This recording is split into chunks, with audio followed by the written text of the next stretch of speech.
Extension, can we go? Mr. Barna, I was going to ask the same thing. Can you give us some background on what your experiences are, especially serving on different boards? How do you plan on improving Union Township? And I'm going to put you on the spot here because this was a comment made by a different supervisor that just really took me by surprise.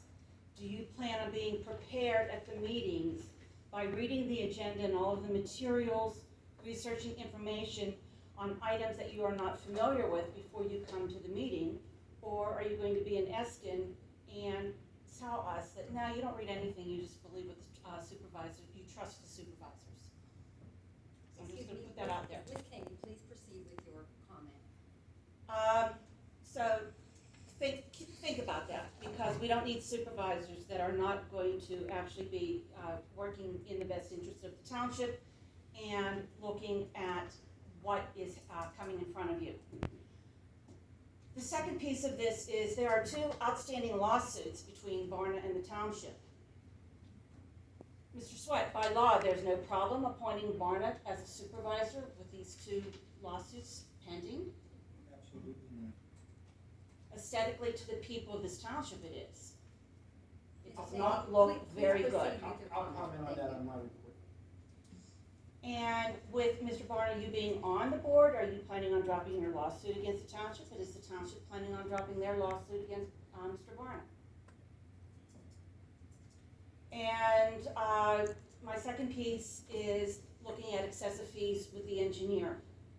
Again, I've gone through about a year and a half's worth of fees from Harshman. And there are items on there that there's absolutely no reason why either the road crew or the secretaries could not have handled. Number one was, this goes back a little bit, setting up an iPad for one of the supervisors. They're engineers, not computer engineers. I don't think they should have been working on something like that. Harshman reviews the one-call notifications weekly to determine if there are permits required. I'm not sure why the road crew shouldn't be doing that. One of the items, they went up to Airport Road to look at a bush hanging in the roadway, and we were charged for that. Again, the road crew should have been able to go up, assess, decide if it needed to be cut down. Multiple bills for getting quotes for guide rails on Trax Road, and they talked to Waste Management's insurance company.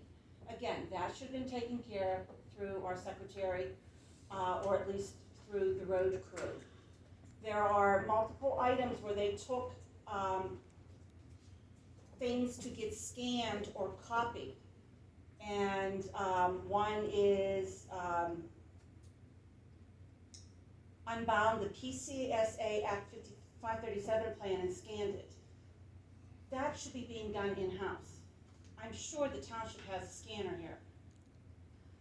There were items on it that I felt Peters Creek Sanitary should have been handling and not Harshman.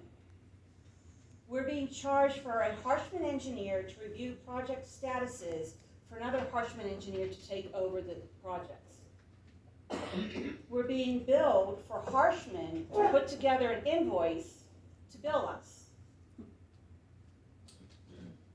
But none of this is being looked at. None of this is being questioned.